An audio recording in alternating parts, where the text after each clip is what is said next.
We got breaking news out of the NFL. Quarterback Joe Flacco is now a Cincinnati Bengal, and he is one team away from playing for all of them. He's been a Raven, a Brown, and now he's a Bengal.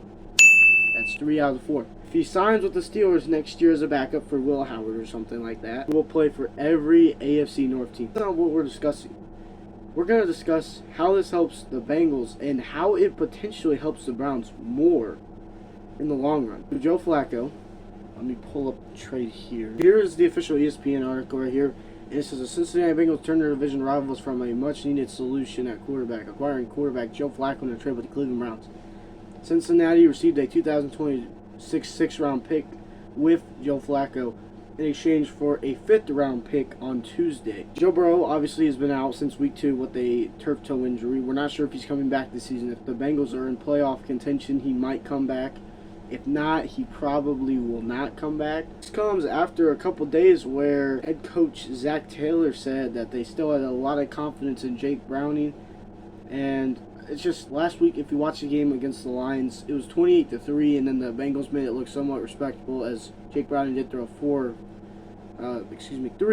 fourth-quarter touchdowns. And, you know, he was just trying to save his job, I think. I don't really think he was trying to help the Bengals win. He was literally just trying to save his job. And unfortunately for him, it's not going to work. He has not saved his job. He's given the job to quarterback Joe Flacco, the veteran. I heard this yesterday from Tom Grossi and Brandon Perna. It was from the 3rd worst offensive line to the 4th worst. So it's a bit of an upgrade, a tiny bit of an upgrade. Something to be happy about for him. You know, I hope Joe Burrow does come back, because if not, the Bengals might just... I feel like the Bengals might have to make some serious decisions this offseason. And that might have to be to get rid of head coach Zach Taylor if they do not go far this season. Now, obviously, it sucks that Joe Burrow goes down, but you need to build around your star quarterback for the future. Flacco, let's look up his stats real fast. You know, Joe Flacco, if you look at his season stats, these are 4 games with the Cleveland Browns. He had 815 yards, which is 26th in the league. 2 touchdown passes to 6 interceptions with a woeful 27.8 QBR, which is dead last among starting quarterbacks who have played at least 4 games, I believe. That is absolutely ridiculous. Now, I want to say Joe Flacco did get paid in the offseason by the Cleveland Browns a 1-year deal after he came from Indianapolis. I'm going to say from what I saw in Indianapolis to now, it looks kind of similar. He did have a couple good plays more in Indianapolis, the Browns. But the Browns' offense is woeful as it is. Dylan Gabriel, he's looked decent. I'm not going to say he's looked like a star quarterback yet in the league because he's only started 2 games. But in the couple games he has started, he's looked really, really solid. He actually only started 1 game. And the 1 game that he started, he looked very, very solid. Unfortunately, the Browns just couldn't get it done against the Vikings defense, but he looked decent. Shedeur Sanders, this helps him because, you know, he's finally going to be QB2.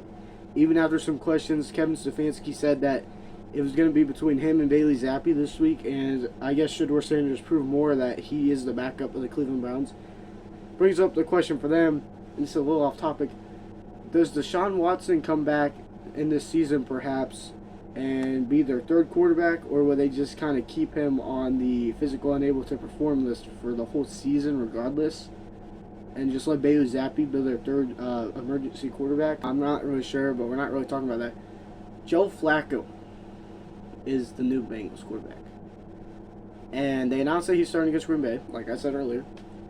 What this means is that the Bengals offense could perhaps score a little bit more and maybe keep the game competitive, unlike last week against the Lions. I'm not going to say for sure. I'm not going to say Joe Flacco is going to come out here and toss for 400 yards, 5 touchdowns, and lead the Bengals to a freaking upset win over the freaking Packers. I'm not saying that. What I'm saying is that if Joe Flacco can just look decent in his first game, even if the Bengals lose, which they really need a win, this would move them to 2-4 on the season, if I'm not mistaken, which, yikes, is very woeful. If he does well enough to keep the game close, there's optimism for the future. Because the Packers are a really good defense, especially Michael Parsons. Maybe he hasn't been as explosive, but his pressure is definitely felt among the league. Flacco, I think this is probably an ideal landing spot for Joe Flacco, although I feel like he'd probably just be a better backup. I feel like he probably won a better backup if he was still with the Browns. Dylan Gabriel could have been the starter, and he could have been the backup like it was last week. Fortunately, that's not how it's going to happen. And for the Bengals, why did you just not go out and get Jameis Winston? At least Jameis Winston is going to chuck the ball deep, and he's going to make your games exciting.